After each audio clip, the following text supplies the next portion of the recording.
Okay, my friends, we're going to do the graduate show. And we do this every week. And let's read what Fauger says to start our day. Dude says, it's really difficult to play or study since being hit with Bell's palsy. So I'm appreciating the dojo streams even more now. Got any podcast recommendations for me? Oh, dude, well, first of all, I don't know what Bell's palsy is, but that sounds rough, dude, any kind of palsy. A temporary condition that causes facial paralysis, usually affecting one side of the face. Oh, dude.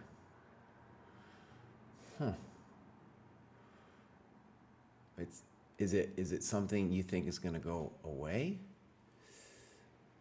Often related to a viral infection. Jesus, the human body is so strange, dude. Well, I'll tell you, Eigen, it's not perpetual chess, boss. It's a thing called Dojo Talks. That's the one. Now, maybe we don't do it as often as we should, but we got one coming up today. And today we're going to talk about the most influential chess books. And then I just realized this morning a really cool topic would be best chess humor, and then like jokes or just sentences, and then rank them. And we'll rank them, dude. I got some good ones I've collected over the years. It's kind of, it hit me as like, oh, that's really interesting that there's so many hilarious things you can say about chess.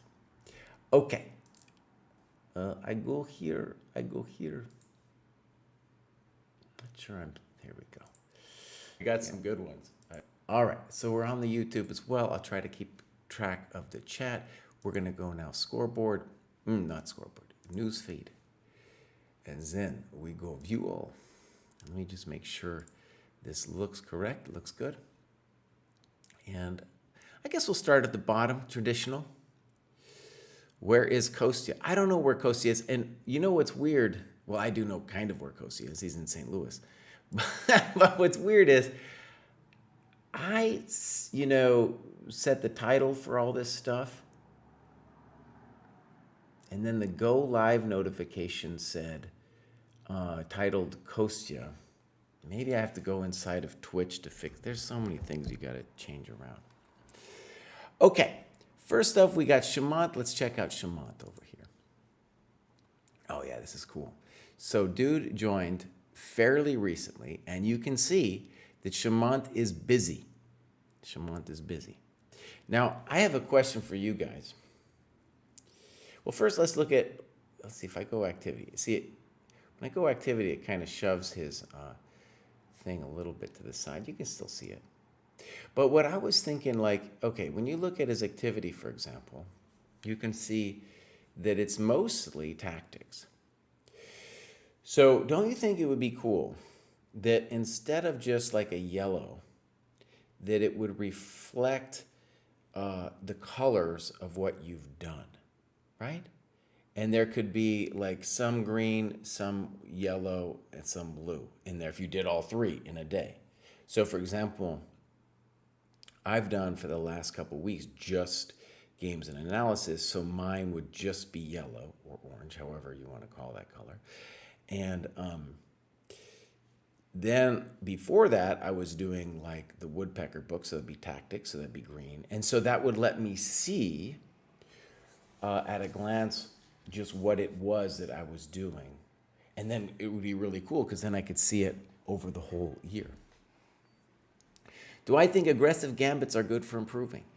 Especially if you're just starting out. But again, if you're not over 1,200 in the dojo program, you should not be studying openings. Okay, so Shamant. Does Shamant have some clubs? Dude just joined. No games yet. And I've already followed him because he's already crushing. Probably last week too. So Shamant, it's very simple. We want you to do more of these tests and definitely get some games in. All right, next up, King Jared, who's also graduated numerous times here. King Jared says, what I really love about the dojo is the tasks that it asks you to do.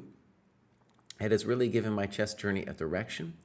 Before, I was wandering aimlessly, but now I have a guide that helps me focus my energy and passion on one thing at a time.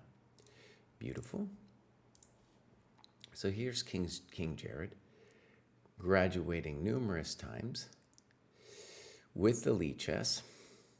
Now, one of the crazy things about this is Lichess starts you at 1500, so, that's kind of like his natural beginning there. And then he's moved up from there and is like 706 now. Okay. Even as a FIDE rating, holy moly. That's clearly incorrect, but yeah. And then we got an ACF rating, good. Eventually, I want to encourage you to use that as your rating, and you're doing muchos tests. That is also good, and it suggests that you are tactically stronger than where you currently are. So that's good. I bet he's in Australian clubs. Down under dojo. There we go. Dude does have files? Let's see. Nobody's got the files yet. The file's a pretty new thing. All right, so here we got some games. Let's click one. Let me just see if we got a time graph. Ooh. All right, so first thing I'm going to show is a time graph. Oh, no. Oh, no, King Jared, boss. I hope you're the black player here. Even so. Okay, this rant happens every graduation show. There's more of this rant happens in the under 1,000, but it happens in the over 1,000 too.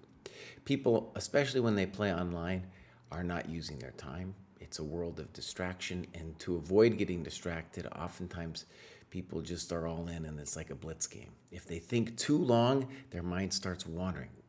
It's possible even when you're playing OTB for your mind to wander, but when you're in front of a screen, no, it's really hard to avoid your mind wandering. So the good news is King Jared did think more than his opponent. And what we want to stress is that in general, this game doesn't count toward towards the dojo points because you're not even using half of your allotted time. So we don't care about the opponent. You're going to play loads of people online that don't use their time. But for this game to count, it needs to be 15 minutes. Makes sense, right? All right, here we go. We'll encourage you to do the right thing as well. Keeping things simple. Okay. Fine. Poor move. Now, by the way, a lot of times you could say, Kraai, aren't you going to yell at him for c6? I wouldn't play c6, but I'm not going to say it's a bad move because what you're really doing with c6 is you're just killing this knight. The knight is now dead. Oh, we don't see the board. Kraai, thank you very much. Also, thank you, Freddie Patzer. This is a mistake I make all the time. I have a couple windows to show different things. So there was the c6 thing I'm talking about. So queen e2, terrible move. It's not only getting in the way of the development, but later the queen is going to be on the wrong file. Fine. Fine. Poor. Not developing. Bishop f4. Rook e8. Good. Simple chess. g4. That ain't it, boss. That ain't it, boss. Okay. So you played bishop d6, and I'm going to guess that knight takes g4 is playable now. Let's take a look. Knight takes. Knight takes. And let's just think about how this should go down. Well, maybe it's not super easy to knock him out after this.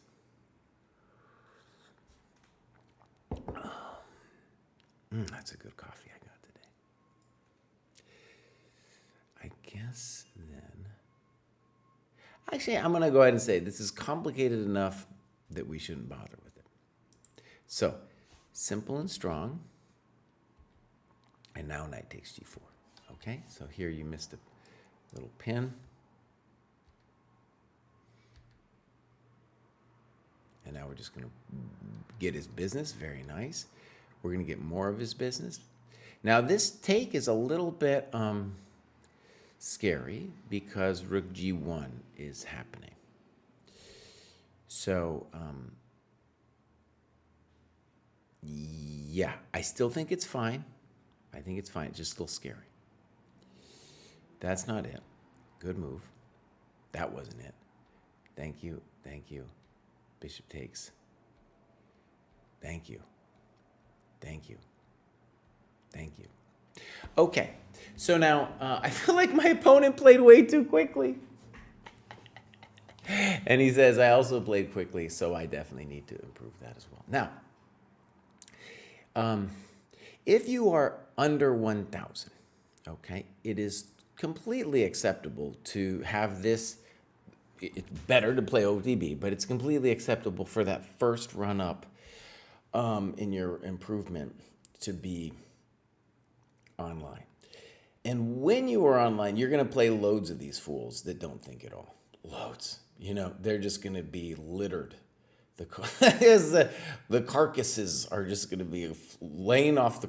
Your progress will be there before you, and along with it, all these fools, all these carcasses, people who didn't use their time. So that's just something to prepare yourself psychologically for.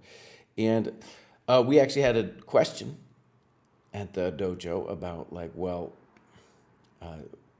how do I deal with this? Because I start freaking out when they move too fast. So then you got to, like, by going over your games, be focused on the fact that, oh yeah, this is going to happen again, and I need to be aware that moving too fast ain't it. Okay, so here we go. Let's get out of here. Pop. And next up is Guga Hedge. I'm going to really try to get the screens right. Guga Hedge says, this one took a while, but I still think I am improving. I have always been aware that tactics are my biggest weakness, but even I was surprised at my abysmal performance on the tactics test. Let me just say something about that. Our tactics tests are really interesting. We're definitely working on it now to try to improve everything about them. And we have kind of a disagreement about the test, but it's kind of, I don't know, I'll air it because it's kind of interesting. So it's clearly a diagnostic tool to tell you where you are. But I also think, it's about improving. You're going to struggle through these problems and get better at them. But anyways, why I brought that up is that this is showing you as a diagnostic that you're bad at it. And we're going to take a look at your tactics scores too. Guga Hedge also writes, my other big challenge is carving out time to do the necessary sweat work. Even so, I still believe I can improve, and it is an enjoyable way for me to challenge my mind. I'm excited about all the additions to the Dojo website. I love that games can be easily imported. Yeah, this is hard for me too. I'm a Luddite. And that we can do analysis right here as well. I still need to learn all the features. I enjoy most of the dojo content, especially the grad shows and the dojo talks where you all get together. See you around. Okay. Hopefully Guga Hedge will be here in the chat. So let's take a look at Guga Hedge's profile. So up to 758 on the lead chess, not doing their time, not logging their time. So that would be an interesting thing for them and for me to see it. Has done 4 tactics tests and is struggling with the tactics test. I think the checkmate test would also be interesting for you, as well as doing this stuff. So on your on your journey here, I think you definitely want to focus on improving all of these, right? Getting all of these higher. And I think the checkmate tests are a good one to start too. Okay. And I think you identified it as well. We'll see if that's also going on in your games, if that's something we see. By the way, in the under 1,000, what I've really noticed is tactics are there when you learn tactics. It's not necessarily learning too fancy of tactics. What the tactics are really doing for the under 1,000 player is getting you a sense of the board vision. Like, what is attacking what? Just at a glance, what is attacking what? Because in the under 1,000, where it's usually decided, as we saw in the last game, is somebody hanging stuff, right? And, most of the time you don't hang stuff, but if you hang stuff just once or twice a game, that's it, right? And that's how the under 1,000 games are decided, usually 90% plus times. All right, clubs, no clubs, activity. So yeah, we're not, try logging your time. I think you get a kick out of it. The score breakdown, otherwise, that's a lot of work. So as Google Hedge said, it was a long time coming here. A lot of work to do that. All right, here we go. Oh, I got a good coffee today. Here's some games. I am not going to forget to change the screen. I'm not going to do this one, though, because this one has very limited annotations. Let's see if we get a better one. Here's a better one. It's a 30-minute game. I know you can't see it yet. I'm getting there. Okay, so here we go.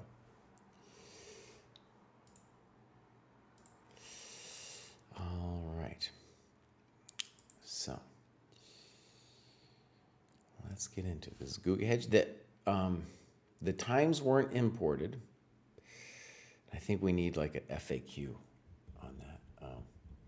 Actually, you know what? Maybe there could be some kind of pop-up, because so many people are getting it wrong. I'm just going to give this as a thing. Pop up FAQ when importing online games, right? Because all these online games have the times, and then people are importing them wrong and not getting the times, and yeah, it's important. So far, so good. Okay, now my sense of this is a bad move order for black. I'm not a genius here, but I think it normally goes like knight f6. Oh God, I'm not an expert. Knight f6, castles, and then like b5, bishop b3, bishop e7. That's one of the ways it can go. What is the problem with this? It's now you have an improved fried liver attack. Now, that Kraai, you're going a little deep here. You're going a little deep here, boss. But yeah, this is an improved version of the fried liver. All right, let's keep going. Bishop c5, rook e1. Fine. Now, here it should be said, this is also a little fancy, but we would love to get this move off. And a way to do that would be pop, pop, and pop. Your move is fine. Rook e1. Good move. Good move. Usually bad because black doesn't want to lose their center pawn. Beautiful. Beautiful chess. Bishop g4. Now you have a little bit of a question how you're going to defend the d4 pawn.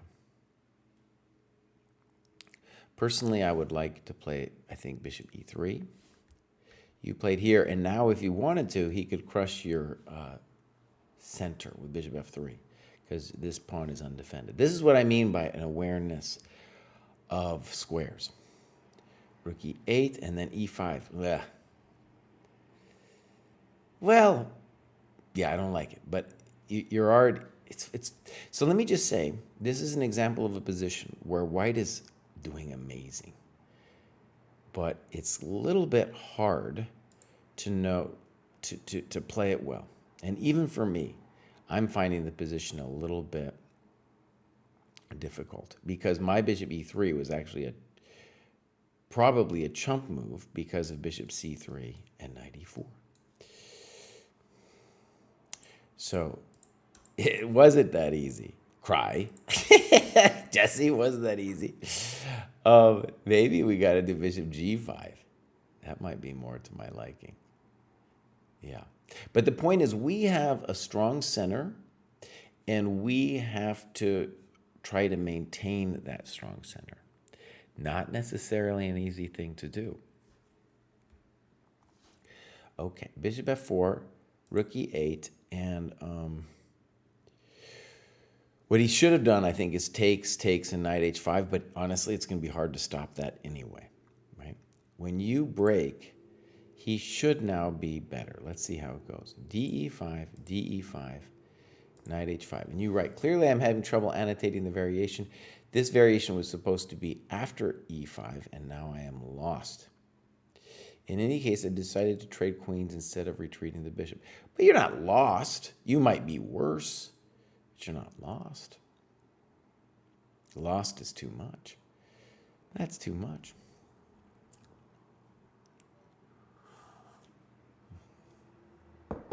Okay, let's see if we can come up with something for you here.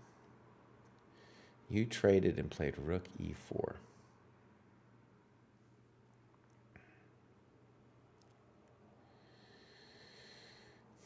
Okay, just off the top of my head, that looks like a reasonable move, bishop d5.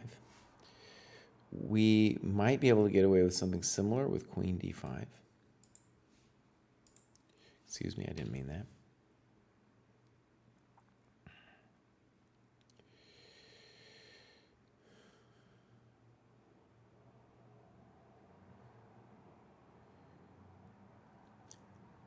And even if we did the nasty looking bishop g3, it's still not super simple for black, because let's say they take, if they take this thing, then this bishop will be strong. And if they play knight e5, then I think we trick them, because here, and we're attacking their coconut. So queen d8. Weird for black to take that way. That rook was attacking the pawn, buddy.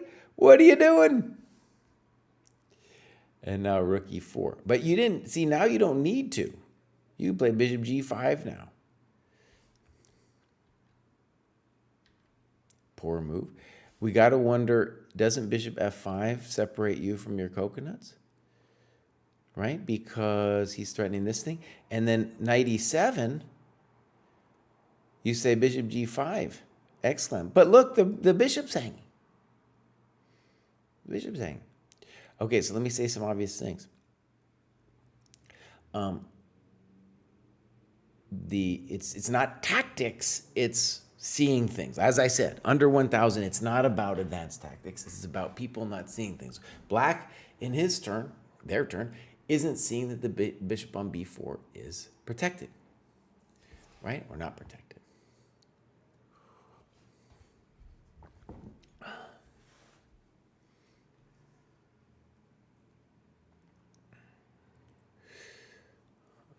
Falger, I don't think it's that the uploaded games should show a lapse time. I think it's when they transfer the games over. They're doing something in the process, and Jack explained it to me once, but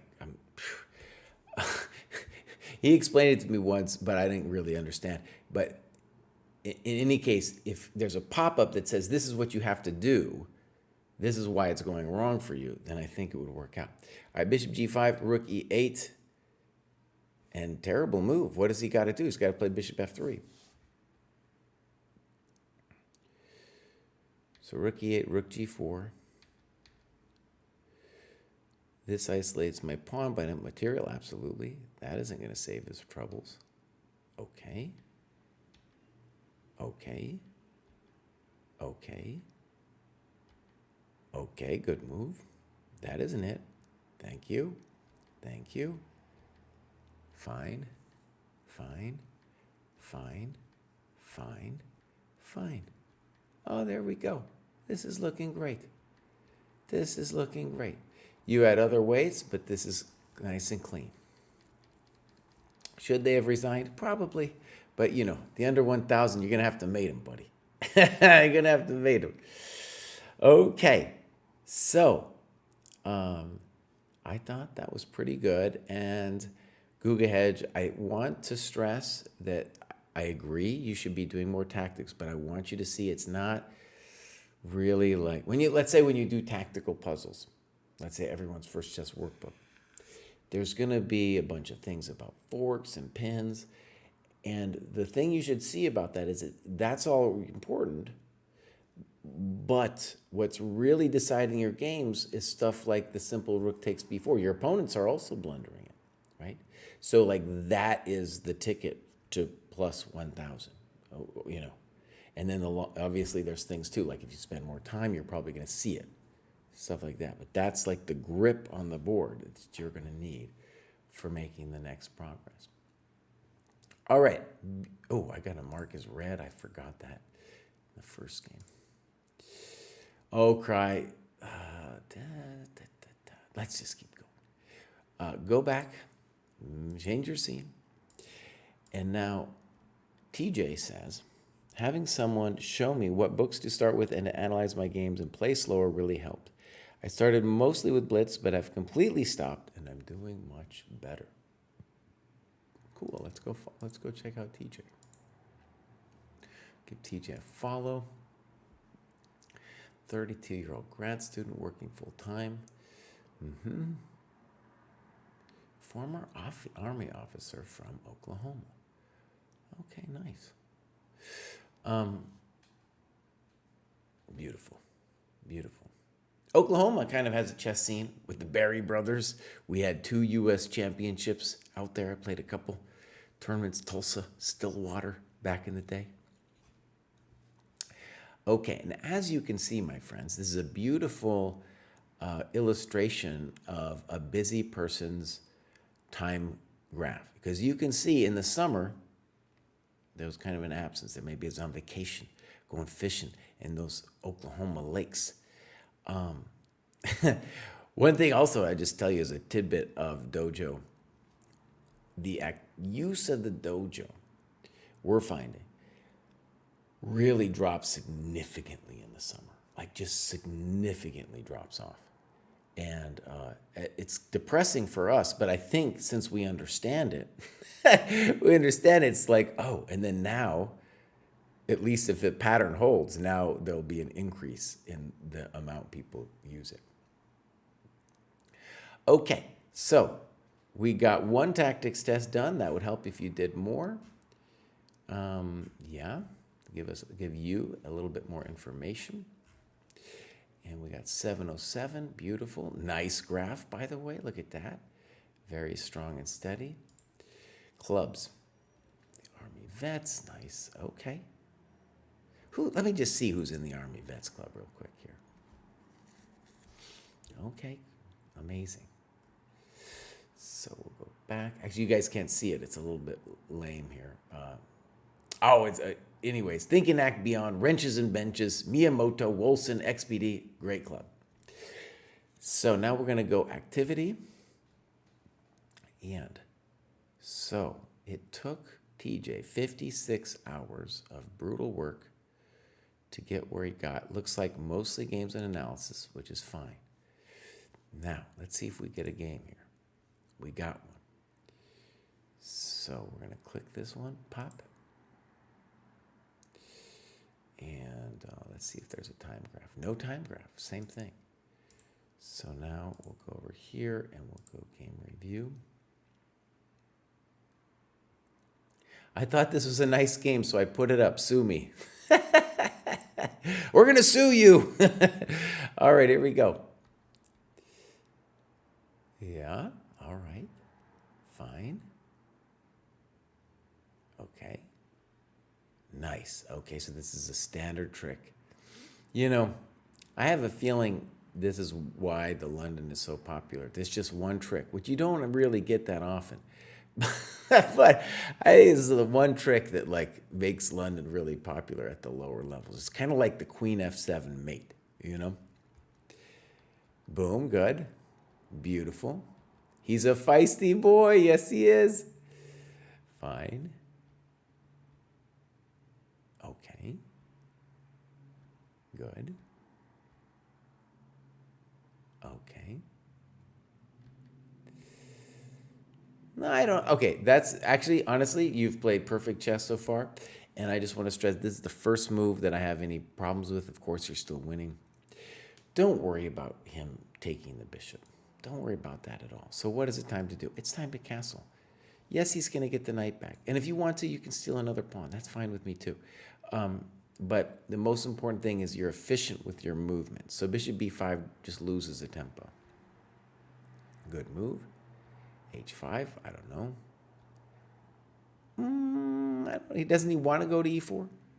a4, I don't understand that move. c4 maybe, or move a rook to the middle. He's a feisty boy, as you said. a5, okay, good. I like this move. You're opening stuff up. a6, you say thank you. Good, now you activated your rook. Very nice. Push past. Okay, good. Oh, and he just wins that tie. Okay. So a couple, actually, wait a second. Oh yeah. I don't know. Maybe this was a 5-minute game, dude. In that case, I am going to sue you. Okay? I'm going to sue you. Yeah, we don't want 5-minute games up here. All right, here we go. Pop, that was good. Next up is Lakrios. Let me switch the scene. Pop. And Lakrios here wrote me a brief novel. I'm going to take another sip of this delicious coffee here. 4th graduation at the dojo. Thinking back to when I started playing a few months ago. Amazing that you've come this far. Makes me appreciate the training program more than ever. Whenever I found myself straying from it, the sensei's constant reminder to do what's appropriate for our cohort were very helpful to bring me back on track. In particular, when I tried to take a peek at the Caro-Kann video, Jesse's rant about this right at the start of the video hit me like a brick in the face. This cohort's book, Chess Tactics for Kids, was quite harder than everyone's first chess workbook, and I liked how many combinations were meant to gain even a small advantage, such as a single pawn. This book felt like a solid step up from the previous one. One recurrent weakness that I've noticed is that in many winning endgames, I end up losing because I let my opponent grab my pawns without a fight. I've also followed David's advice to switch openings once in a while in order to get used to playing different positions. And the first few games have been rough. Now, Lakrios, don't worry about the openings at all. And what David's talking about is like definitely a 1,200 plus phenomenon. Okay, here we go. My rant over. Here's Lakrios over here. 27 in Italy. It's so cool to have people everywhere. So, 799, very nice. And we've done some tactics tests. And so, from these tactics tests, it seems like Lakrios is more or less where they need to be, maybe a touch better on the tactics. Clubs, all right. Games. Actually, let's go activity first. 211, let's see what he did to get here. So this is 800, 36 hours, 64 dojo points. That's not any kind of chump change work, but it suggests that you'll probably get there soon. I also want to observe, my friends, that he joined 728 and he has been on it every single day. You know, whether it's 50 minutes, 2 hours, 20. Oh, this is great, dude. This is great. I'm going to go ahead and say that's one of the most impressive heat maps I've seen. You know, we just started this heat map thing, but it's definitely a beautiful thing that he's got going on over here. Sorry for the novel. That's okay. Okay. So, let's see if Lakrios has got a game. Lakrios, by the way, if you want me to look at a game in particular, I can do that. Otherwise, I'm just going to hit this bad boy here with Ratisha Chess. And we'll go, bam. So, first off, let me check. Ooh, we got to talk about this. So, here's the infamous time graph. So, this is 30 plus 20. Now, the good news is Lakrios is not the offender, okay? If he was playing the black pieces here, as you see, black is not thinking at all. They are playing this like a bullet game, right? Now, same thing applies what I said before. If you're going to play online chess, we want you to evolve eventually into OTB. But especially if you're under 1,000, that's fine for what you are right now. But you are going to face these chumps. This person might be a chess genius, but we should have the strong competitive advantage on them because they're moving so fast. If somebody gives you a time odds of 30 to 1 minute, which this guy's kind of doing. He's giving you 30 to 1 because he's playing bullet. Well, we should win. So hopefully Luck Grills won this game. You're also going to get this chump a lot, right? You're going to get this kind of player a lot. Their natural strength might actually be much higher, but they'll never know because they're playing like this. Okay, so let's go to the game. I have to move the little scene here. Pop. And we'll get into it. All right, so Luck Grills is white. Fine. When in doubt, develop. I love it. Fine. Fine. Fine. Okay. This one I like. I just want to stress I like it a little less. And the reason I don't like DE5 is you're letting this bishop out. Right? And when you think about it as well, this pawn is stronger than this pawn. So other candidate moves would be H3 and Knight D2 and Rook E1. Fine. Fine. Frisky, and you say, this move I don't like. It ended up being a long-term issue. Okay. Let's talk about it a little bit. So G4, what you are, well, I don't know what you're saying. What it says to me, okay? By the way, I want to stress something else. When you took here, it also gave the knight this square, right? Important. We're going to see that maybe that's a thing for them now. When you're playing G4, it suggests to me that you were terrorized by this business over here, right? Now, one thing I want to say is it's not necessarily so bad. In particular, the bishop is out of play here on G6. So I don't think it's that bad of a move. And it is hard for you to kind of know what to do here. The default developing move, could be Queen E2. Some of the old timers might play Rook E1 followed by Knight F1 G3. That's another way to break the pin over here. Okay. I don't know what he's doing. Knight F5. Taking the knight to an active square, but probably only temporarily. It's an interesting move. This is terrible. So let's talk about why it's terrible. It's going to develop your queen, and now these dark squares are a little weak. Knight B6. Why is that terrible? Dropping a pawn and not developing. You say thank you. King F8. And you went back to Knight F5. Knight F5, you're going to have a great position. I just want to stress Bishop H6 is a hell of a drug because then you got this thing lined up. Oh, no. All right. Yeah. EF5. Recapturing this pawn in order to keep the line toward my king close. Fair. By the way, you're totally winning here now. Okay. H5. Immediately undermining my pawn structure. And here, by the way, we're still dealing with this game where you're this chump who's moving too fast. And you played F3.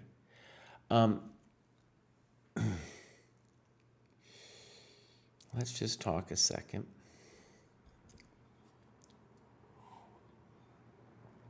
The moves I'd be interested in, well, the main move I'm really hot for is Bishop C5.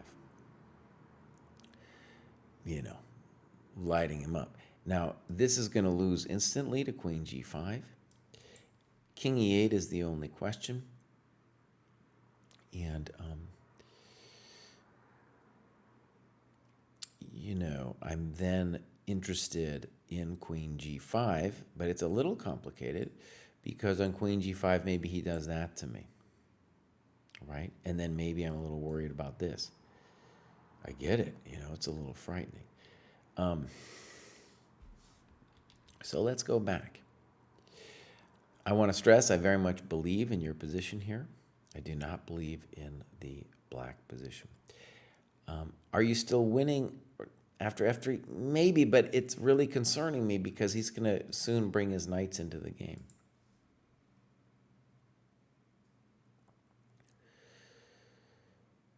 Okay, I don't want to go too long. If we don't find a way for this to work, then the simple g5 is where it's at. Roll him.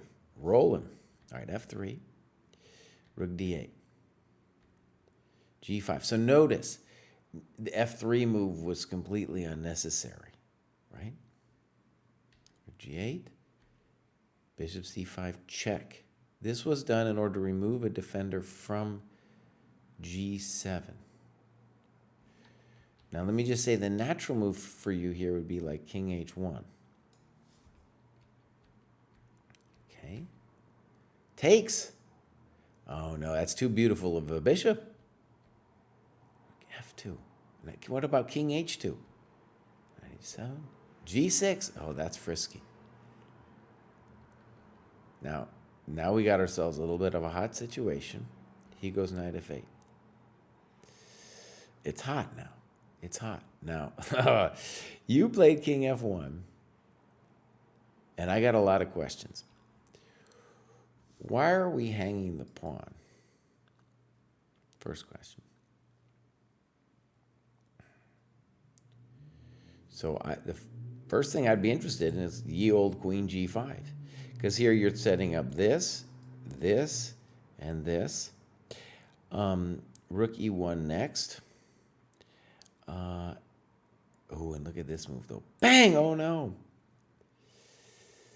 Oh, man. It's not over yet. But it's just scary. But see, no, what's the point? So if c takes, rook g6. Check to the miserable king, king d8. Pawn takes. And then, yeah, we're just totally on top of the world here. We're on top of the world. That queen's so large. She's so large. Okay, king f1. Queen v2. Frisky, because now he's activating your rook. And you should play rook e1, not queen e1. b1, queen a2. Oh, no. Oh, no. Now you can say queen e5, check. What you do here. Bang. King f8. Check. That might be a good move. That's a very good move. Well, he's got to play queen f7, though. He's got to play queen f7. Whew. By the way, good analysis. And let me just see if I understand this one. So queen h8. Boom, boom, boom, boom. Well, that's winning, right? And queen g8. Oh, but that's not going to be it. So you play queen f5, and then queen f7 is forced from your opponent. You will have the better rook endgame, though. Notice, it's not completely winning for you because this guy's inactive. Check, good move. Blunder. Check. Check to the miserable king. And now you play queen f6. Now, what I want you to see about this move you found with Stockfish, by the way, great that you just, it's fine to run the engine. You just have to note it, What I want you to see about it, though, is you could call it a tactic, but you should really, the bottom of your chess soul here, be focused on activating this dude, this rook e2 person. That's why it's winning. Hi, Harold the Who. Queen f6 takes, and then this is going to be problematic. Check. Check. Check. Check. Oh, this is complicated.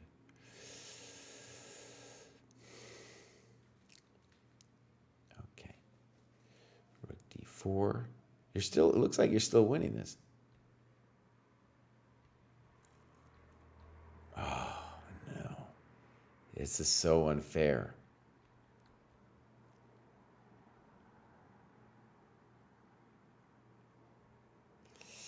Okay, good variation. Oh my God, and now the game goes on. Oh, I hope you... Okay, I want to stress something. So, I'm sure at this stage, you don't have a sense of what rook endgames are. But let's just put this in perspective. The king wants to be back here to stop this pawn rolling. Your rook wants to be active from behind. So this is already a mistake. What's the correct move? D4. Because this is what it's doing. It's helping his king come up. His king wants to come up. Check. Good move. Good move.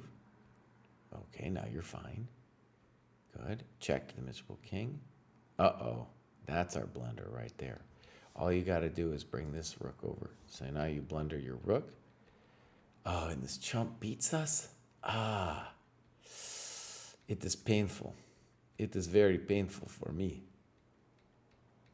Oh, no. Oh, that was a pain for the dojo, my friend. That was a pain for the dojo. Oh, no, oh, no, oh, no, oh, no. Aye. That one hurt. That one really hurt. All right. So, good variations. I thought a good annotation. You're going to get a lot. By the way, the other thing that's going to be common to this level of play is not only that you playing somebody who's really fast, but they didn't really understand development. And then really they're just hanging this big fat pawn on g7. It's too much. Oh my gosh, that's a huge pawn because it weakens all the dark squares and his king is permanently on the run.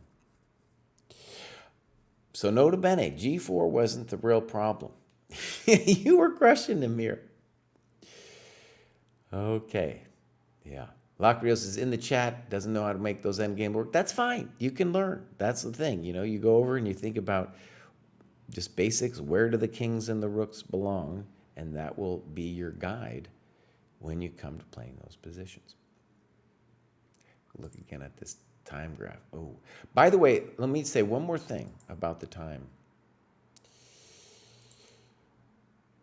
Now, arguably, those last couple moves, you were just completely hosed after you lost the rook. But even here, notice you're not using that much time. That was in the phase, you're not using really any time. That was in the phase where, there was still a lot to be done. Now, one thing I want you to just be aware of yourself, now this might not be necessarily true of you, but in general, what I'm finding, this happens to stronger players too, is by the time they reach like a move 40, and they've been playing a while, their mind is kind of cooked. And when your mind is cooked, you will play the impulsive move. When you play the impulsive move, your time graph is going to look like this. It's going to look like you didn't think too much, right? And everyone has a bucket of how long they last, right? And one of the reasons that we're saying it's okay for lower-rated players to play shorter games is because they don't have that muscle yet of being able to think long. Like, this is good. This is a good time graph you got. And then here you were cooked. Bucket was done, right? Okay, let's get out of here. Lacrios, congratulations on the graduation. And next up, we have Geraldo, who is in the chat as well. Now, let me go and fix this before someone yells at me. Geraldo, I want you to think for a moment if there's a specific game you want me to cover. But before that all happens, let's read what Geraldo says. Love the program and being part of its developing journey. First graduation since dropping down cohorts with the new dojo rating conversion. It inspired me to new vigor and application in my chess journey. It seems I follow a pattern of playing to my potential for about a week, then a slump for about 6 weeks before another week of playing my potential and maybe a personal best. I find the dojo tests insanely hard. Maybe my old brain just doesn't process fast enough. All right, let's click on Geraldo here. 64. That's a good year for chess players right there, my friend. altitude mountaineer, pushing through medical stuff to improve chess. Okay, nice. You can't die, though. Mountaineering, you're going to die. It costs money, though, too, also, that mountaineering stuff. I just imagine mountaineering to be insanely expensive. Insanely expensive. Thank you, Lacrios. Okay, so beautiful. And Geraldo is suffering with these tests. And it might be a good suffering. But then otherwise has amazing scores on the Puzzle Rush and Puzzle Rush Survival. So that's an interesting contradiction. Okay. Clubs. Okay, we got some cool clubs. And we got activity. And we're going to go back one. 800, 900. And right, so 75 hours. We're done here. 136 points. Yeah, beautiful. Also, a very nice heat map. And heat map shows that what we've seen as well is like in the summertime, people are out. Now, here's an interesting thing. You would say to yourself, Kraai, it's not, he's down under. It's not the summertime for him there, you know? It's the wintertime. So why? I saw this with somebody else from down under. Why is it that all they, I kind of get it that people are doing less chess in the summer. I love this. Chess is, summertime is chess for me, but, I get it if other people it's not. But why down under is summertime? I don't know. It seems like it would be chess time. Do I think doing too many puzzles is bad? Well, one of the great things about the training program is, if you have a pie chart that's looking all puzzles, or if you've done all your tactics, that means you've done too many, right? So that's a good indicator. All right, here we go. We did the clubs. Now let's look at some games. Pop. Oh, we got loads of games. This is going to be Zanzibar, played fairly recently. We'll give it the old mark reviewed. Oh, we got a problem. Let's dial it in, boss. Dial it in. Here we go. Same story as last game. People aren't able to think. Right? People aren't able to think.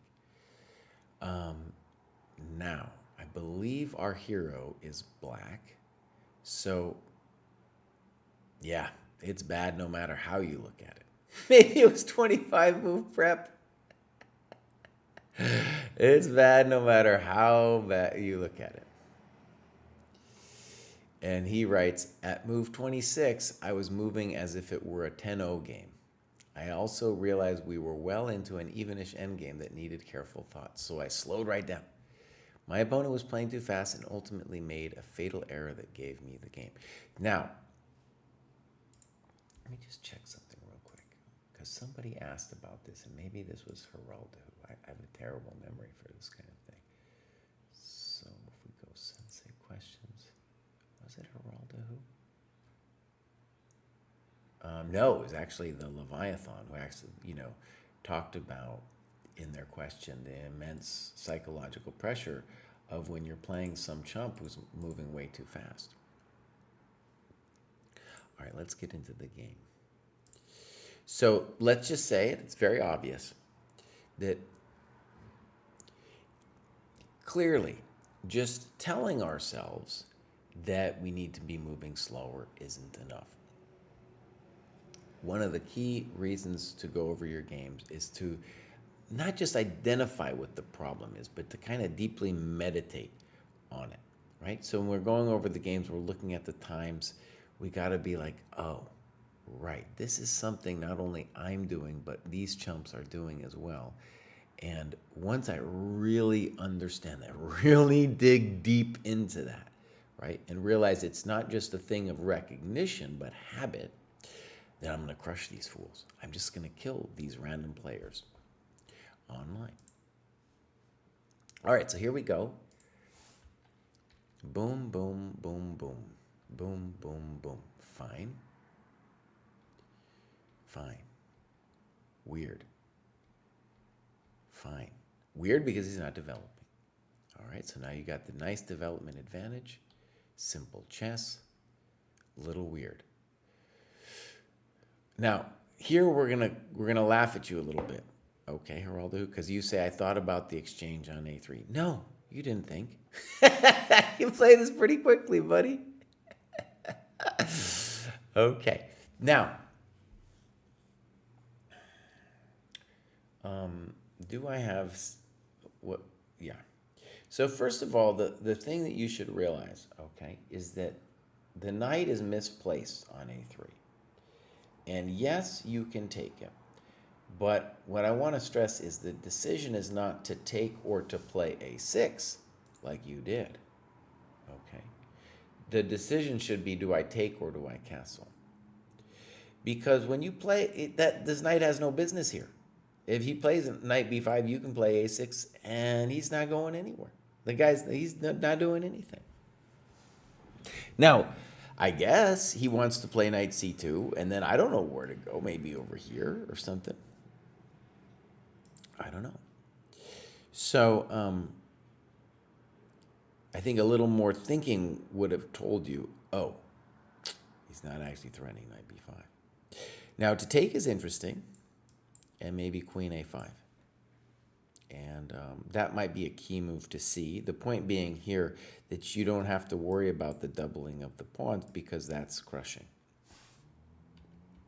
So he's going to have to defend it somehow, and then you can play knight e4 with tempo. Hence, you are crushing this fool, right? So bishop a3 does look winning. f3, poor move, not developing. Castles. Castles. h6. Okay. Bishop d2. Now, it's to be stressed, you're doing better here anyway because the knight is so terrible on a3. You also have something that you're going to get, as you said thousands of times here, is that you got rid of your bad bishop, so this bishop is just working really well. It's time to take this knight, though. It's time. Okay, he's just fooling around. That we don't like because it's not really doing anything. Not really doing anything. And you're weakening yourself. That is an impulsive move, right? So you're playing fast, and then you're just like, well, that attacks something. That doesn't change anything, though. And now he's threatening like some kind of discovery. Soft on his part. And now you blundered with knight g3, and he blundered as well. Could have played knight takes e7, and it's not a... oh, yeah. Yeah, could have played knight e7. Fine. Boom. Boom. So now what's cool is, even though you weakened your king side a little bit, his knight is hosed. Will he understand that he has to fix the knight pronto with a move like knight c2? No, he does not. You say he's equal after knight c2? Maybe. I like your position after bishop d6. Queen e5. And now you say queen d6. Well, is he threatening anything with this queen e5 demonstration? I don't know. Because you could take this bad boy. No, you could take that thing. Take. f4. Okay, now we take it. And now you played f6. Well, we got to talk about taking that knight. Why are we taking that knight and playing like rook over? Oh, okay, let's just say he finally got it, that he needed to delame their knight. Good words, delame their knight. Good. Bishop g3. Oh my, I am not using my time at all. Slow down. I should have defended h6 with king g7. Okay. So, obviously we should have thought before here, and here's where you're thinking a little bit. This is a very interesting endgame, and studying this bad boy can definitely help us understand chess. In general, we say that the bishop is stronger than the knight in positions like this. And I definitely think this is one of them. Are you winning? I wouldn't say that, but I would rather be black.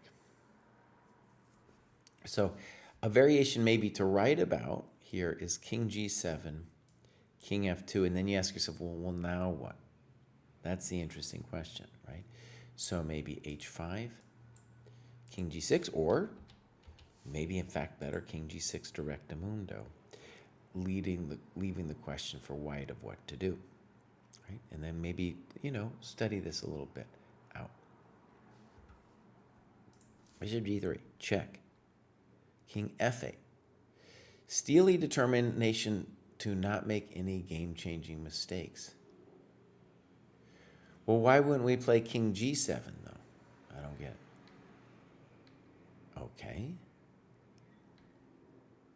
Okay, good. Now, what are we doing? We're putting the pawns on our color. I mean, the opposite color of the bishop, so that's good. Notice, the guy is not... he doesn't realize he's got to fix the knight. It's time to fix the knight. King g7. Obviously, we should have done that earlier. And now that's a frisky move. Ouch, big mistake. I calculated this move earlier, which results in a piece exchange and a king race. Okay, good. Now, let me just say that this is an example of somebody, they're just not thinking. It's not happening. Now, also though, this shouldn't be a resigns moment yet, okay? Because there's still actually a little bit of question happening. Now, I do believe you're winning this, but we're not done yet. So, king f4 is your move. King c5. Now, if you play king g3, I'm going to come in and sab that guy. So king e5, king.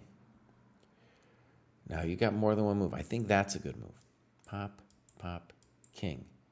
And then probably the easiest here is just protect it. I'm pretty sure e5 is going to win too. But that's what they should at least try, Okay, and funnily enough, where he resigns, look at this guy. He's got 37 minutes left. So one of the lessons is, if we slow down, that's when we're going to win the game. We were just trading mistakes with this guy until you slowed down and then you crushed him. Okay, well done. And we're going to go back. Oh, we have Mariko coming up. Mariko's a famous dojoer. And Mariko says, after 1+ month break for traveling in the summer. I see it, what I'm saying? People are gone in the summer. Tilted weekend in early September and the dojo rating reorg, I ended up going down 2 cohorts. That was the Lee chess. It was brutal. Now I am back in better form and I managed to graduate again. Notes. How to Beat Your Dad is a great book. Since my previous graduation, I also finished Learn Chess the Right Way 4 and 5, which boosted my puzzle rating by a few hundred points. The Lee Chess Lone Wolf League gave me the long games that I needed at a steady rate. It's different playing with people that actually use their time. See what we're saying? You see what we're saying? By the way, I found that playing a few rapid games during the week is great to keep myself sharp. I think they should be part of every cohort. What's next? Lots of puzzles and more focus on the end games. I will try to do the tactics tests too. Smiley face. Okay, so let's click on Mariko. I picked up chess last year after not having played for decades. I've played very few OTB, gradually starting to play versus humans online. Researcher at the university in the field of AI and cybersecurity. Cool. I just give a shout out to the famous Demis Hassabis today. Won the Nobel Prize for Chemistry, DeepMind, and Demis is famous to me. I mean, I've listened to some great interviews with the guy, but the guy was a chess player first, dude. Chess player first. And he's there in England, and he's also supporting a lot of the upcoming English talent. So he hasn't lost connection to the game. This kid Shreyas Royal, probably saying his name wrong. Anyways, he just became a GM, and I'm pretty confident that he is getting some financial help from Hassabis. So that's our little AI connection of the day. So, all right. Let's get into it. Clubs. European encoders make sense. And activity. Lots of activity. All right, now let's go look at 8 to 900. And here we have 27 hours, 65 points. Ooh, my friends, can we just pause and celebrate Mariko's time heat map here? Look at that thing. That is amazing. A lot of times just doing like 20 minutes a day, 10 minutes, 45. Beautiful. Beautiful. I like it a lot. And then maybe this was a little break in the summer. I don't know. She's talking about a break in the summer. Okay. This is beautiful. All right. So let's get into it. See if we got a game. We do. Let's click on this one. We'll first see if I can yell about the heat map. No. We're going to first just show. So actually, this is an important point. Mariko mentioned that, about the Lee Chess Lone Wolf League. And then I was thinking maybe that was one of those games. It seems like maybe, just from our notes, that it was a game against Arando. But in any case, one of the things I really want to stress is if you're playing online, if you play in one of the dojo leagues, you're just going to, it's not necessarily the case, but there's far less likely to be a cheater. And then also, you're far more likely to get somebody who's actually thinking. And then third, you're way more likely to face somebody that's like, hey, after the game, you want to talk about what we saw post-mortem, right? Okay, so let me switch the scene here to game review. And here we go. Good, fine, little boar, good move, fine, fine, poor, right? They're giving away time. You say, ask the question, and now you played 95. Okay, so as we've said a lot, this is the kind of mistake that will hurt us when we're trying to make it over 1,000, right? This is just the thing that's going to kill us. It's not I don't know if I'd call it a tactic. It's just not seeing what is attacking what. You write rook e1, that's fine. I also like queen e2, intending these rooks here with the full power. Okay, so 95, missed. b4. And this is so cool. So now we have the new Stockfish VAR, and I think Mariko's the first one that I see this actually being applied. So you can turn on the bar, and by the way, I really want to stress, as I did in the video about the bar, you really want to do your own analysis first and then look about the engine. Now, she's saying the fish insist on queen e2, rook e1. Fine. You notice that was a little bit my intuition too. I don't know if it's that much of a difference to play rook e1. But the nice thing to see about queen e2, okay, is now we have a threat, which we don't necessarily have on rook e1 because now we're threatening knight f7 followed by zap. Okay, b4. Now, the problem with this, of course, is now our pawn's undefended, so now we're going to lose a tempo having to deal with it.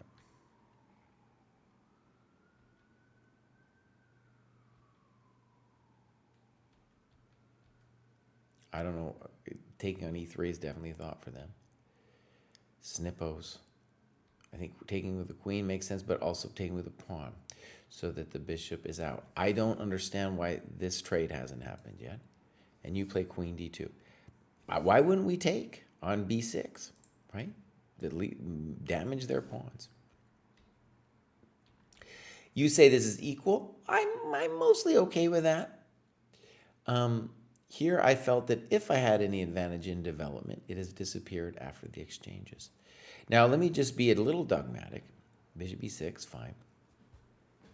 You have two tempi in this position, right? Because you have the queen out and it's your move, right? Getting the queen out, one of the reasons it's important is that you connect the rooks. So I would definitely say, although your advantage isn't amazing, that I would say you have the advantage here. Furthermore, you have a plan here, which looks pretty devastating. And that is, at some point, maybe now, to play f4, f5. It looks very hard to me. And one of the things we should say about that f4 plan is that you would be developing the rook on f1 when we play f4.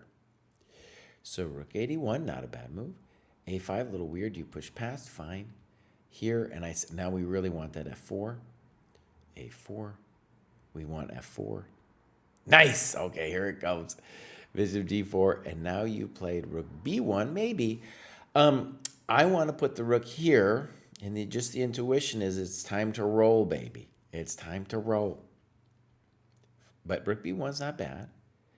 Okay, now I'm going to say this is like a critical position. You played c4, probably okay. Queen g3, though, would be my question to this person. Because, see, if they move this bishop, I don't know what else they're going to do. We're going to roll them. We're going to start the rolling. The rolling process will begin. That's what we call the pawn roller. Okay, now black really needs to play bishop e6 to challenge that beautiful bishop. They do not.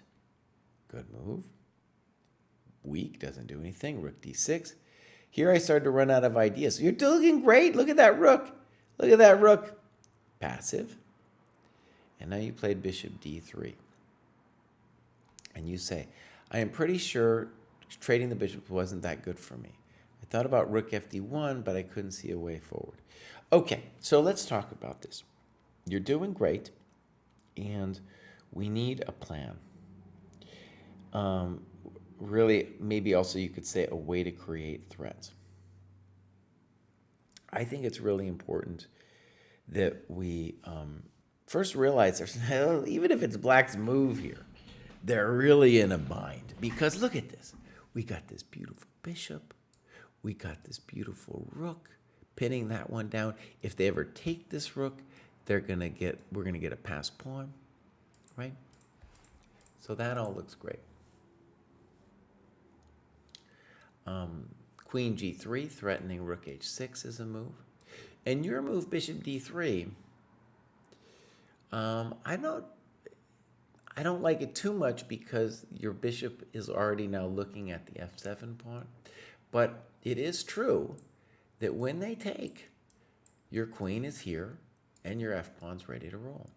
All right, rook fd1, this is kind of what we expected. And here you want to play rook d1, good. And let's say the obvious. You're doing great. You're doing great in this position. You have the control of the file. Black has got a weakness. You know, I don't know if you're winning, but this is a very nice position for black.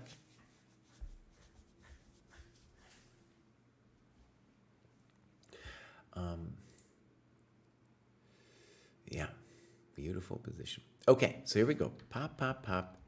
And then this weird move. And I don't know, to me, it's like, well, can't you take and play rook d8? That would worry me. Maybe, I don't know, for worse, but, you know. By doing this, black isn't realizing that we're the ones who have really the control of the middle of the board. All right, this seems too slow. Now, you're at move 31, and you've got 15 minutes left. And let me just turn you on to a basic idea here. When you're in this, what we call this a heavy middle game, heavies just mean queens and rooks, you should say to yourself that the value of king safety now really goes up. So once you have that in the back of your mind, then the move e6 should really spring forward, because we're opening the king up. Also very powerful, I think, would be f5. Getting ready to push, baby. Push, baby, push. Let's go. And it's very unpleasant. And notice what you're doing, what Black did to themselves by not contesting your amazing queen on d6 was they just gave you complete control of the power, the middle of the board. Okay, so here we go. Rook e3, I don't get it. Queen c8, I don't get it. Rook g3, okay. So now they at least have to be thinking about something. King h8, probably okay, and now you push. And then you talk about f5. f5 is a very nice move, and notice that's tricky because you're saying, oh, you can't do that because of queen takes. Now, if you're going to do this, I still want kind of the rook behind the pawn because I'm going to play stuff like e6 and f6. But yes, f5 would be a great move. Tricky, but now rook b7. More tricks. f5.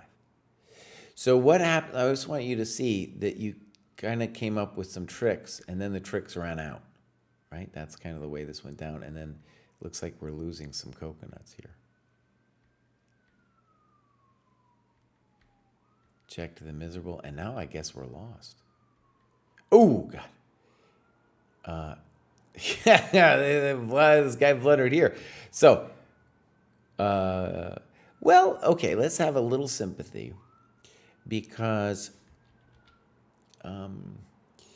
it is true that when you take, you're going to win this pawn and then be able to catch the runner with rook c6 after, right?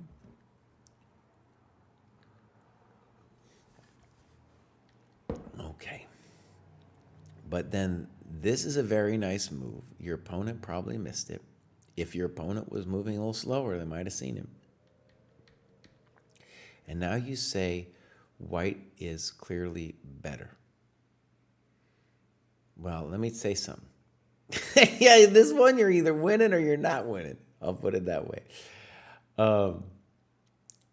And there's only one move, I think, is rook d8. Good. Let's see what your analysis is. Check to the miserable. Oh, yeah, this is evil. Rook d7. Bang. Okay. So, like I said, it's either winning or it's not. It looks powerful because now this rook e7 with a rook e8 is too much, and rook d7 is a threat he's got to deal with immediately. Check. c7, thank you very much. Rook e8, thank you very much, boss. Oh, that was really nice. That was really nice. That's what they get. All right, now we're just going to make sure you finish them off here. Okay, timeout. So, unnecessary. We want to keep the king away from creating a passed pawn. So what would be more natural? King f4. And then we could follow it up with moving our pawns. Okay. You're still absolutely winning, but now we're going to have to watch that a pawn. Okay, I think I'm okay with this. I think I'm okay with this. Good. Good. A little unhappy. Okay, good. Okay, we're going to call this a loss of tempo. He's going to play a1. Just take over here first. Nice. Not the cleanest ending, but it got the job done. So, let's say a couple basic things. Notice something about Mariko's play. She played amazingly once we got to this queen takes c6 position. And before that, had trouble with a typical under 1,000 problem. That is, even though she clearly has some deep understanding of chess at certain phases of the game, she's still hanging things. Her opponents are as well. Stuff like d4, stuff like the pawn on f5, that kind of stuff, right? So really that kind of mastery, which is going to come from just looking at your games, doing basic tactics, is going to be what fixes that for you. By the way, even Magnus sometimes will hang something, right? It just happens a lot less. So it just happens a lot. We all hang pieces sometime. Right. Okay. Genius. Let's keep going. Let me fix this. And now we have Grand Matty Chess. Let's see how many we got here. We got 2 more, and then we'll be done with today's show. Grand Matty says, very fast graduation this time, only a month. I only got to play 1 dojo qualifying long game, but most of my blunder games were 30-0. So I felt like I still got a lot of thinking time. I'm going to play fewer games and focus on books and the pole guard puzzles. I still haven't cracked open the Morphe or pole guard defense books. And I only reviewed one of the checkmates from How to Beat Your Dad. Okay, now, one interesting thing about you graduating is this: no more blunder games. No more blunder games. All right, Grand Matty Chess, boom. All right, beautiful heat. Now, this heat map thing is just so cool at a glance. I can see the trend of the dojo, which is, hey, summertime people were not doing it, and now they're coming back. A little cold, a little crispy air comes in. People are like, oh yeah, chess. Let's go study some chess, man. Let's go do that. Yeah, okay. So, amazing graph. As you can see, Grand Matty really exploded over here. And so that all looks great. We got some tactics tests. All of that looks great. Clubs, New York City, good. Activity, let's go down one. And so 20 hours a month, 23 dojo points, looks pretty good. If we click on the tactics, we got some maiden 2s done over here. Maiden 1s, oh, that's beautiful. All right, there we go. So, games, we got loads. Let's click on this one. Let me just see if there's a time issue. Right, so this is a game in 1. And we're just going to show the time graph real quick. In principle, I'm going to say it's actually okay, the time graph, because we're only going to move 20. And yes, by move 20, if you've used half your time, that's totally acceptable. All right, so let's go to the game. And D4. Fine. Frisky. Now, this one worries me. He plays CD5. We had a trick earlier where somebody got in this move knight B5. Now, would this move smash you? Well, I guess it wouldn't smash you. You can still play knight A6. Okay, so.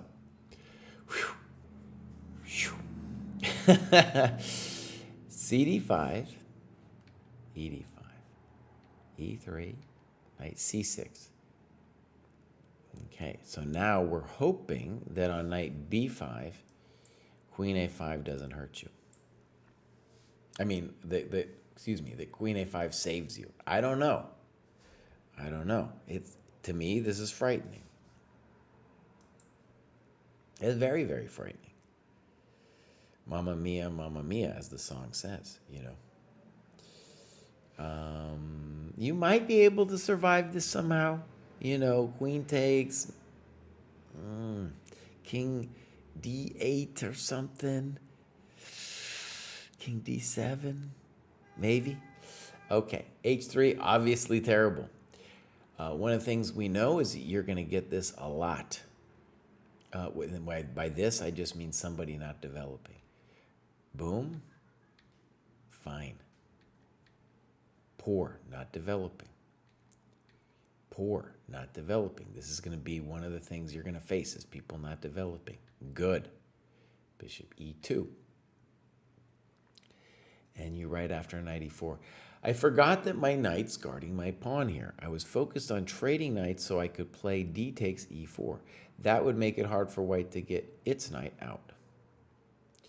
But after going through this in postmortem, it looks like this is fine even if I lose the pawn. First of all, really cool that you did a postmortem. Thank you, Mariko. Okay, let's take a look at this interesting position. One of the things, so I did this Chessable course thing, okay, that's coming out hopefully soon. It takes forever to Chessable to get its business together. Meant really for 1,000 plus players. But there's loads of positions like this where the whole idea of the course was actually just positions like this. When your opponent gives you loads of development, and then the question becomes, what do I do with that time? This one seems like a really cool one as an example, because I don't immediately know what to do, but I sense very much that something has to be there. When we play knight e4, we're not developing anything, right? So I want to stress, though, that it's cool that you have an idea that if takes, then d e4. So that part's, I like that. You do have an idea. The first thing I want to look at is pop, pop, pop, and we'll ask ourselves, do I have anything special? The answer might be no. Maybe you don't. But yeah, maybe you don't. It's hot, though. It's very hot, like king f1, knight e4. It's hot because you got this kind of stuff threatened. You got this kind of stuff threatened. And also we'd have to be concerned with king d2. Maybe, maybe. I don't know. This is also what I would describe as hot. You definitely have great compensation. So then we can go back and we can say, well, Kraai, wait. Does it have to be so hard?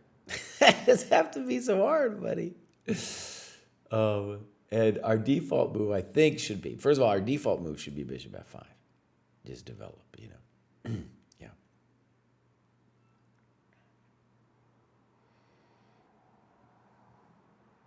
I'm just looking at things I probably shouldn't be looking at here.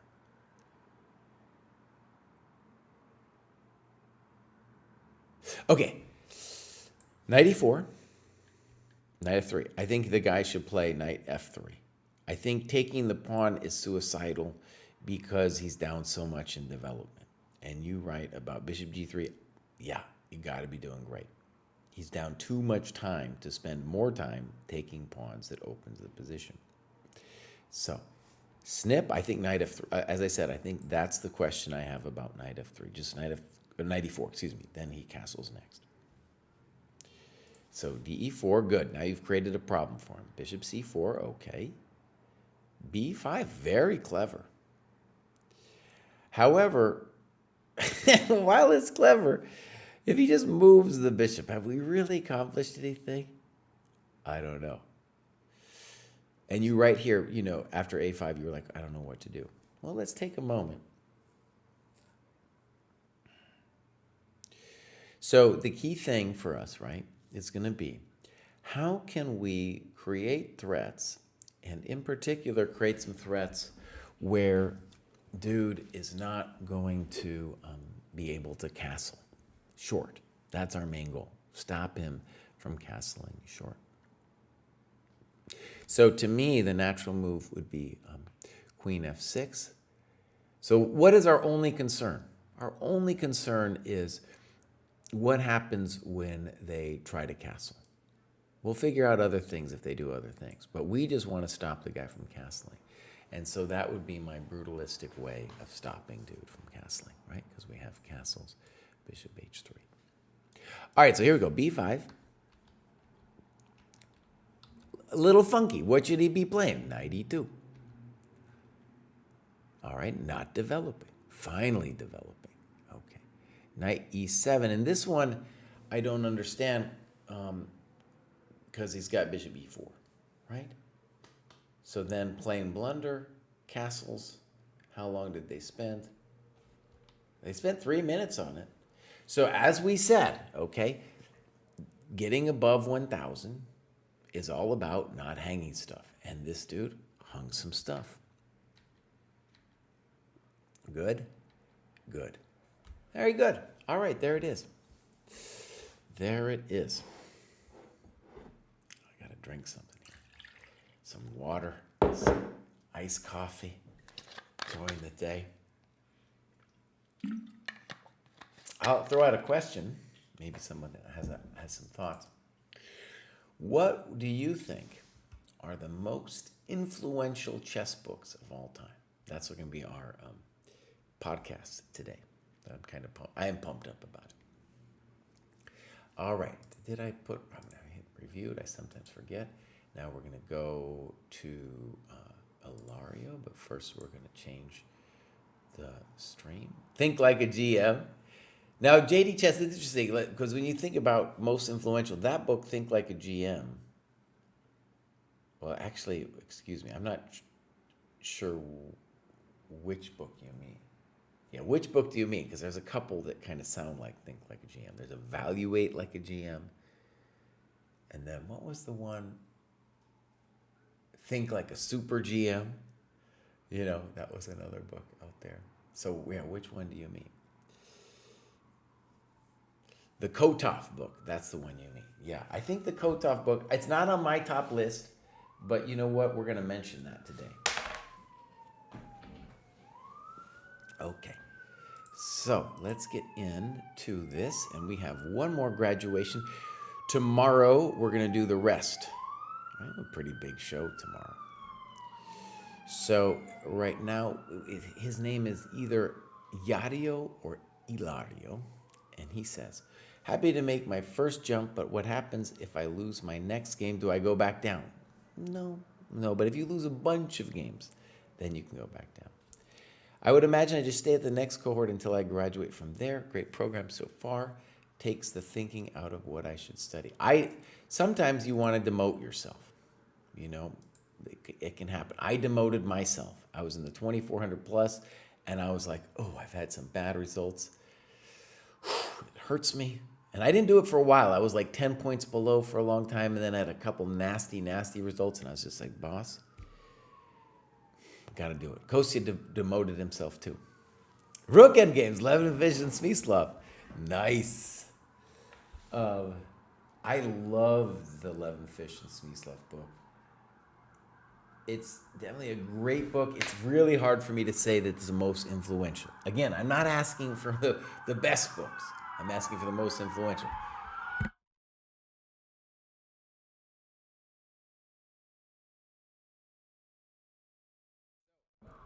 So I turned that thing off because, oh my God, I'm in the middle of a medical industrial complex here. So, do you have iced coffee today? Yes, sir. Yes, sir, I do. In fact, I was just drinking the coffee at Pure, let it cool down. That's when I add a little bit of milk to it. Delicious.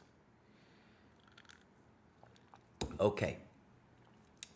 So cool that dude is in Edmonton. I have played many tournaments up in Edmonton. Beautiful time. I've been there in the summertime, spring. I've been there. One time I was there on around post-Christmas to New Year's. That was cold, dude. That was amazingly cold. Yeah. Played in Calgary. And, one thing, I haven't been there in a while. It's basically I had kids, and I stopped going to Canada. But I'll go back. Yeah, that was a beautiful time. Anyways, there's just the story that people should know about Alberta. This is my layman's understanding of it. Alberta gives oil. They got a lot of oil money over there, and then they give money to a variety of groups as a kind of taxation, as part of their socialist regime up there in Canada. But I don't know if this is still going on, but the tournaments, it was my understanding, the tournaments that I played in back in the day were funded in part by that oil money, dude. So I would get to fly up there and play a little tournament. It's not like I got a lot of money, but I was a lot of those tournaments. I was an IM, trying to make GM, and I would, they would subsidize my little plane fare up there. So that was super cool memory. Freddie says, didn't Rook Endgames, the Smyslov book, influence most of the endgame books that were written afterwards? You could argue it. I think Fine's book, so like what was it, the Fine's Essential Endgames or whatever that was called, that was the endgame book for the longest time.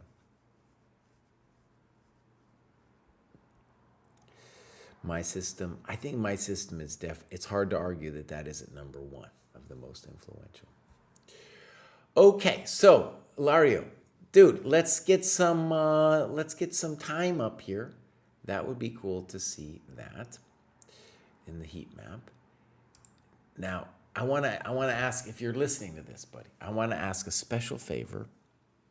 I want you to create either an Edmonton or an Alberta club. Now, one of the things that I learned up there in Edmonton is Edmonton doesn't like Calgary, and Calgary doesn't like Edmonton. In fact, one of the first things that they taught me to say, kind of like the training a monkey, they would be like, Calgary sucks, and I would say, Calgary sucks. I had no idea, but I was just playing along with their game, see? Anyway, so I think an Edmonton club, they have a beautiful chess club in both Calgary and Edmonton. Anyways, that's my special request, to create that, and I need to reconnect with those people. All right, so let's go and see if we get a game. Pope, we got a couple, and these look like they're, you know what? Oh, wait, this, let's just think about this. So these were all played pretty recently. I'm going to pick this one at the bottom just because it looks like it was played OTB. Yeah, so let's pick this one. And the times aren't imported. Now, I shouldn't say imported. What I mean is, when you play a game, OTB, what you can do is mark on your score sheet how much time has been used, or every fifth move, and then you can kind of get a cool graph of the game from that. Also, it will give you the ability, first of all, just to slow down a little bit and to reflect on, am I using time correctly? Okay, so let's get into it. Pop, game review, and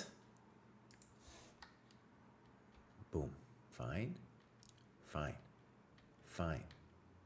Little weird. But I really wanted to stop the bishop from coming to b4. Okay, let me say something about this. So, at the 1,000 plus level where you are now at, it's not like people give away time because they don't entirely think it's important, but they will have, like you, they have some narrative about, let's say, stopping the bishop. And it doesn't ruin your game to play a3, but really, any other move that develops the piece is going to be safe. A piece is going to be safer and stronger. So, bishop g5, bishop f4, knight c3, e3. All of these moves come to mind. All right, here we go.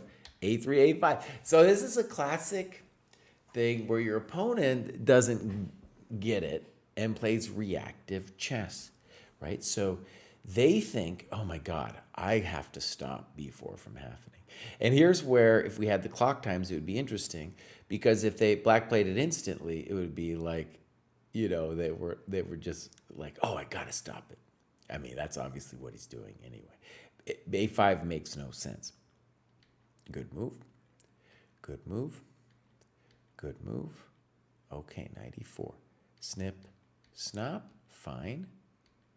Fine, doing great.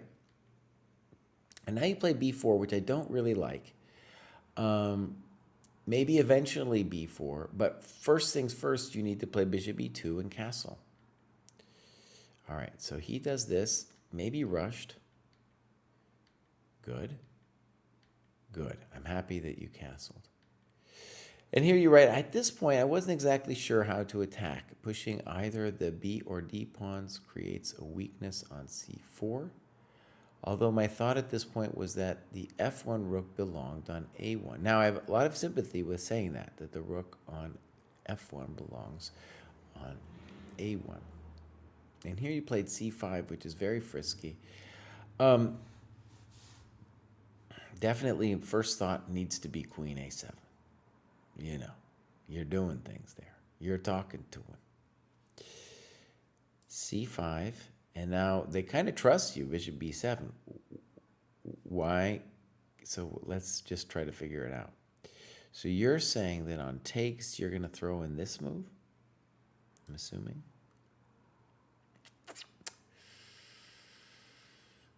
Yeah, it's complicated what you're doing.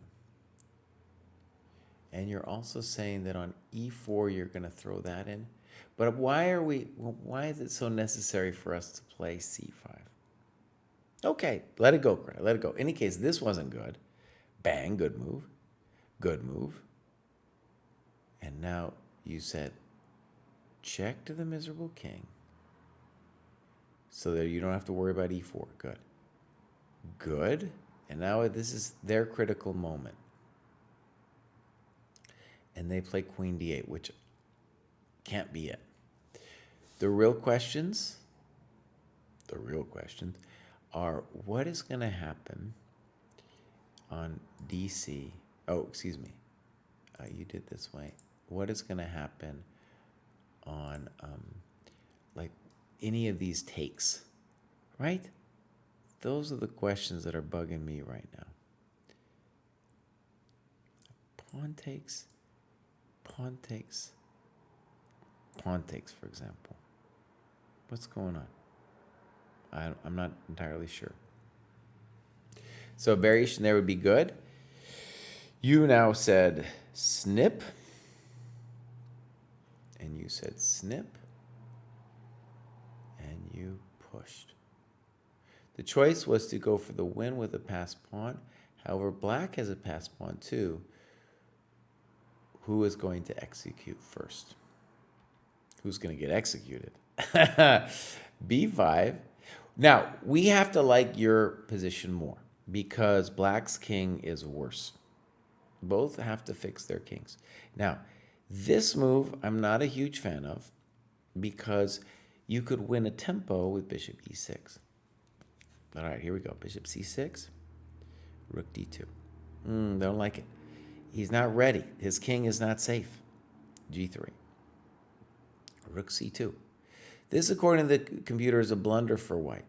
So we should, one of the things about the computer, right, is the reason we should do it with our own eyes first is like, oh, it's the back rank problem, and now we can dislodge the knight on B8.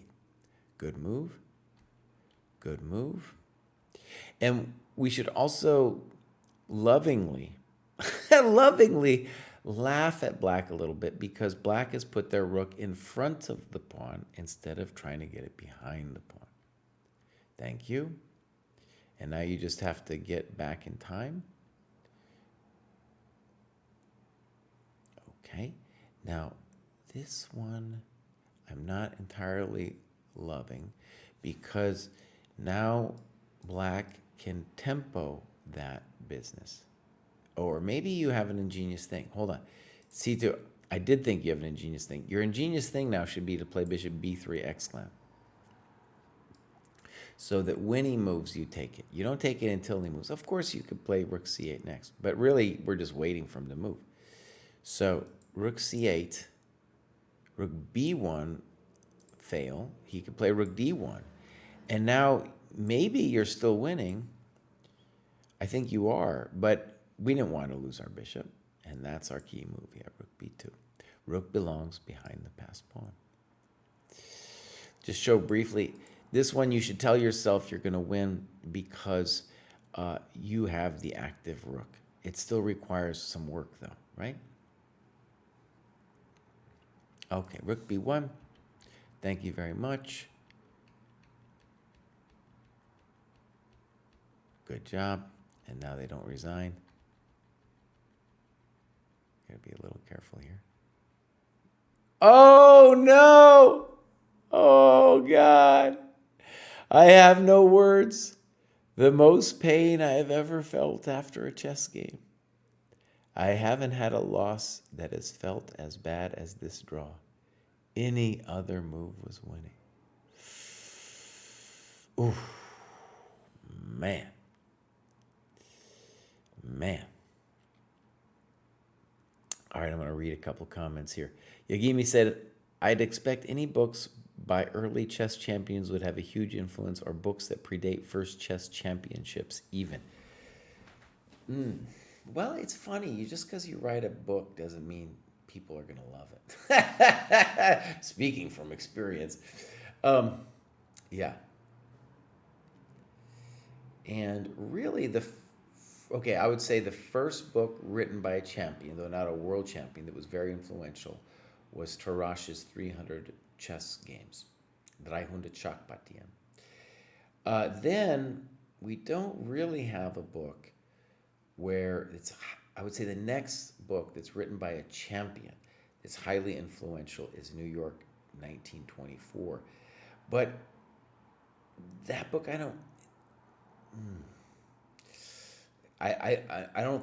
love that book, but I don't know how, it's not incredibly influential.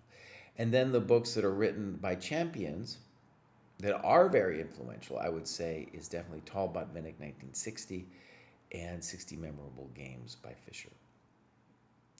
So those are the books by champions that are very influential. Yeah.